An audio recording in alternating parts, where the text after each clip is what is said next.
Good morning, students of Saraswati Vidya Mandir, Commerce section. In business studies, in previous video, we study about organization structure and the first type of structure, which is functional structure, in which on the basis of similar functions, the department were consisted and creation of departments, and there are several departments consist an organization, and that organization work in a better way. But functional structure of organization can be adopted in a comparatively a small organization, and whether a single product, there is only single product. But in that type of organization in which there are several products and organization were also large, जैसे आप सुनते हैं कि departmental stores होते हैं, या फिर जैसे टाटा का, तो टाटा के आयरन एंड स्टील भी हैं, टाटा डिजिटल भी है, टाटा मनी करेंसी, टाटा का फाइनेंशियल एक्टिविटीज़ भी है, टाटा एजीआई इंश्योरेंस भी है. तो अगर ऐसी कोई कंपनी है या ऑर्गेनाइजेशन है जो बहुत सारे प्रोडक्ट में डील करती है, बहुत सारा उसका फैलाव है, बहुत बड़ा ऑर्गेनाइजेशन है, तो ऐसे ऑर्गेनाइजेशन में जो स्ट्रक्चर एडॉप्ट करना बेटर होगा वो है डिविजनल स्ट्रक्चर, विभागीय संरचना. तो फंक्शनल स्ट्रक्चर था क्रियात्मक संरचना, इन विच द ऑर्गेनाइजेशन, जिस ऑर्गेनाइजेशन में कार्यों के आधार पर उस ऑर्गेनाइजेशन का संगठन का स्वरूप उभरता है, और एक सिमिलर कार्यों को हम विभाग बनाते हैं, डिपार्टमेंट बनाते हैं, और विभिन्न विभागों से मिलकर एक ऑर्गेनाइजेशन बनता है. तो that department based, mainly department were based upon functions, similar functions were gathered in A same department, and that is functional structure. लेकिन जहां पर डिपार्टमेंट अपने आप में एक ऑर्गेनाइजेशन हो, जहां पर जैसे कि आयरन एंड स्टील डिपार्टमेंट, अब टाटा का जो डिपार्टमेंट है तो टाटा ऑटोमोबाइल है, टाटा टेलीकम्युनिकेशन है, टाटा कंसल्टेंसीज है, टाटा सॉफ्टवेयर है. तो वहां पर टाटा कंसल्टेंसीज इटसेल्फ वो एक डिपार्टमेंट है टाटा का, बड़े टाटा ऑर्गेनाइजेशन का, लेकिन वो डिपार्टमेंट इतना बड़ा है कि वो खुद में एक ऑर्गेनाइजेशन है. तो ऐसे ऑर्गेनाइजेशन में, जो बड़े ऑर्गेनाइजेशन में है, तो ऐसे ऑर्गेनाइजेशन ने जो स्ट्रक्चर अडॉप्ट किया है अपने लिए, उसको हम लोग डिविजनल स्ट्रक्चर कहते हैं. तो डिविजनल स्ट्रक्चर क्या है? An organisation structure in which various departments are created on the basis of products. यानी अब इसमें हम फंक्शन के आधार पर डिपार्टमेंट नहीं क्रिएट करते हैं, बल्कि डिपार्टमेंट्स क्रिएट होते हैं on the basis of product, territory, region के आधार पर, प्रोडक्ट्स के आधार पर और क्षेत्र के आधार पर. ऐसे स्ट्रक्चर को हम डिविजनल स्ट्रक्चर कहते हैं. जैसे टाटा है, मान लीजिए कि बजाज है, बजाज के भी बहुत, बजाज इलेक्ट्रॉनिक है, बजाज ऑटोमोबाइल है, बजाज इन्वेस्टमेंट है, बजाज इंश्योरेंस है. देयर आर लॉट ऑफ, तो हर डिपार्टमेंट जब क्षेत्र के आधार पर, प्रोडक्ट्स के आधार पर, इंश्योरेंस उसका प्रोडक्ट है, ऑटोमोबाइल है, टेलीकम्युनिकेशन है, तो प्रोडक्ट्स के आधार पर जब हम डिपार्टमेंट को क्रिएट करते हैं, तो ऐसे ऑर्गेनाइजेशन को हम डिविजनल स्ट्रक्चर कहते हैं.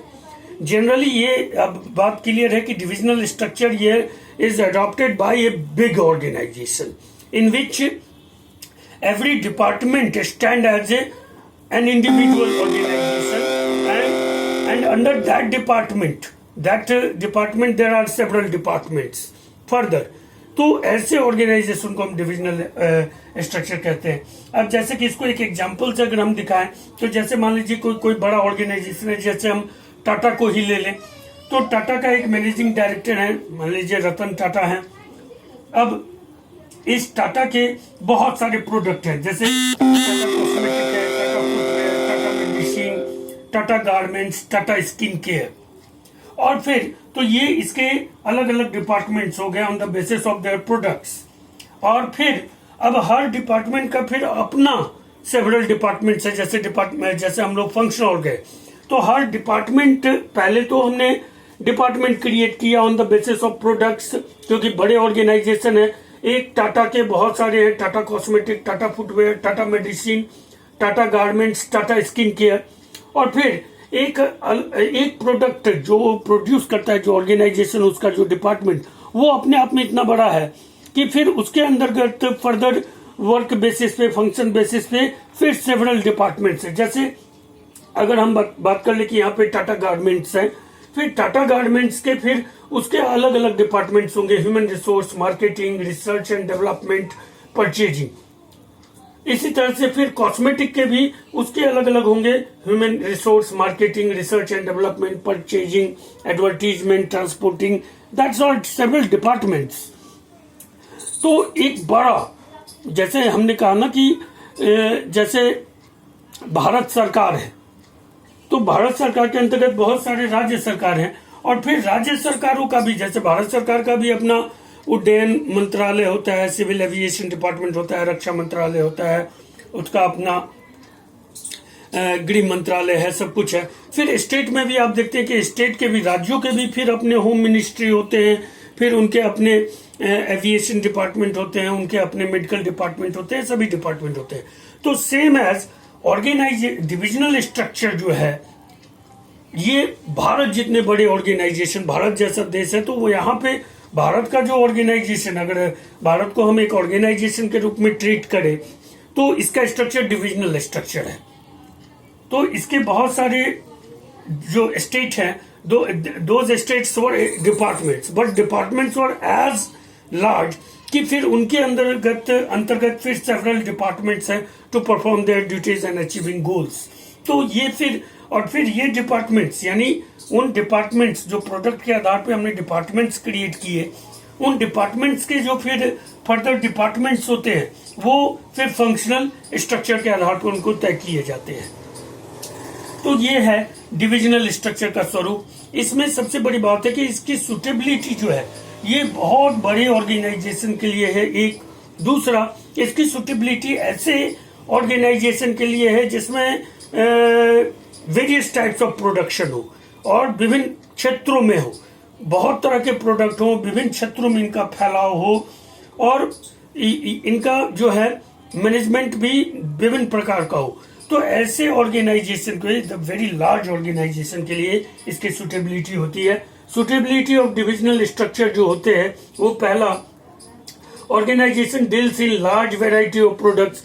ऐसे ऑर्गेनाइजेशन के लिए इनकी सुटेबिलिटी है जो लार्ज वेराइटी ऑफ प्रोडक्ट्स में डील करते हैं यूजिंग डिफरेंट रिसोर्सेज, और चूंकि products were differentiated from each other, so they also use different resources. जैसे टाटा का ऑटोमोबाइल और टाटा इंश्योरेंस, या फिर टाटा के मान लीजिए telecommunication, these all departments of Tata, ये तो है तो within Tata organization, but these are different departments, and all different departments also use different resources for achieving goals.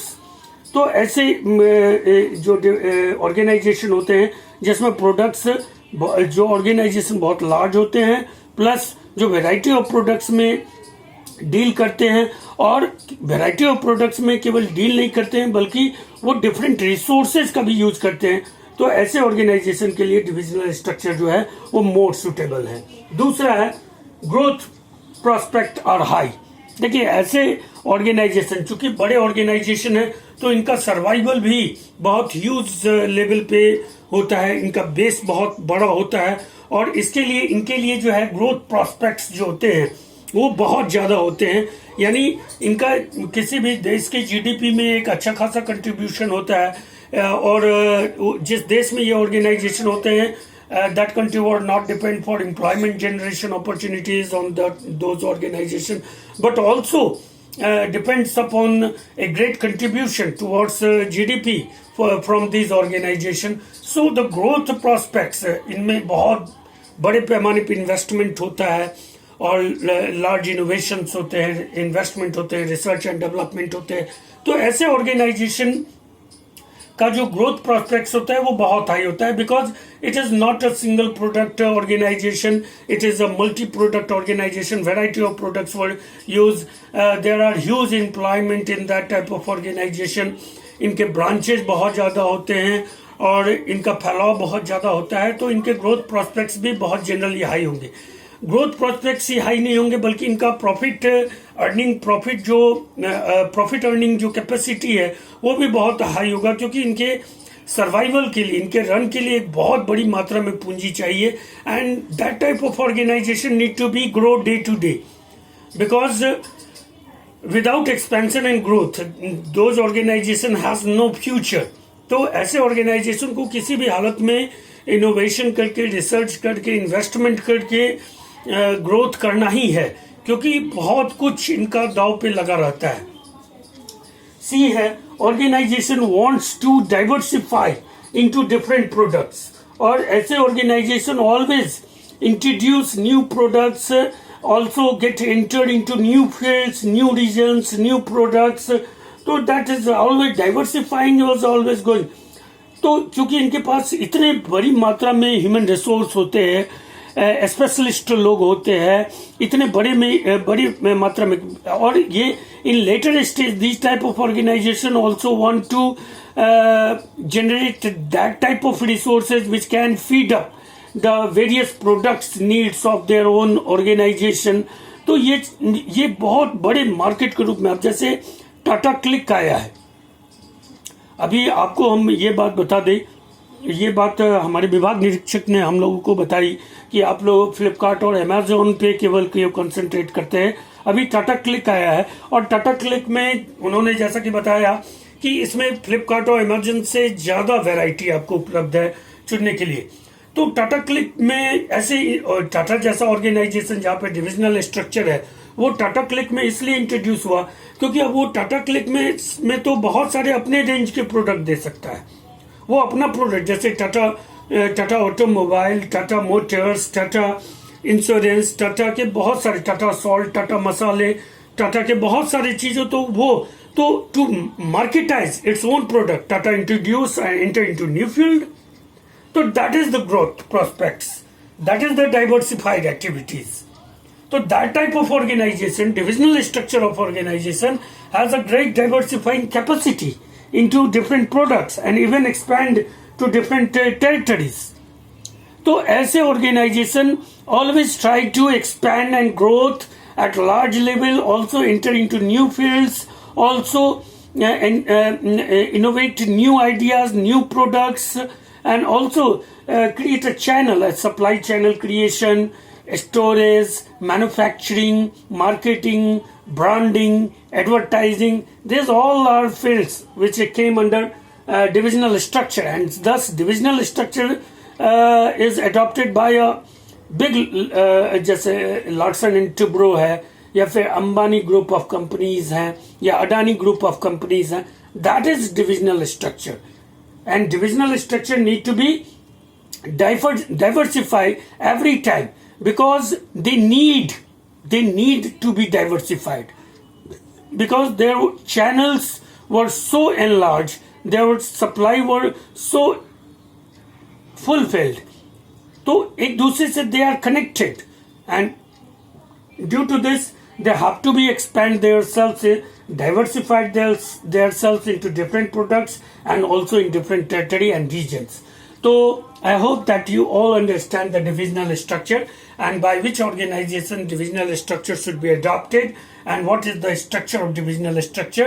हम अब ये कह सकते हैं कि divisional structure में functional structure भी आ जाते हैं. That is functional structure and that whole is divisional structure. तो हम ये कह सकते हैं कि divisional structure में ये पूरा का पूरा divisional structure है और इसमें कहीं ना कहीं फंक्शनल स्ट्रक्चर भी है. तो डिविजनल स्ट्रक्चर, फंक्शनल स्ट्रक्चर कहाँ मिलेगा? डिविजनल स्ट्रक्चर में मिलेगा, और क्योंकि ये बड़े ऑर्गेनाइजेशन का स्ट्रक्चर होता है. So students, you all have to be make the notes of this topic and also remember the topic, because this topic is very important regarding board examination, and you all have to be make a fair of this point in your homework and fair book. And also remember, till then, bye, take care, stay home and safe home.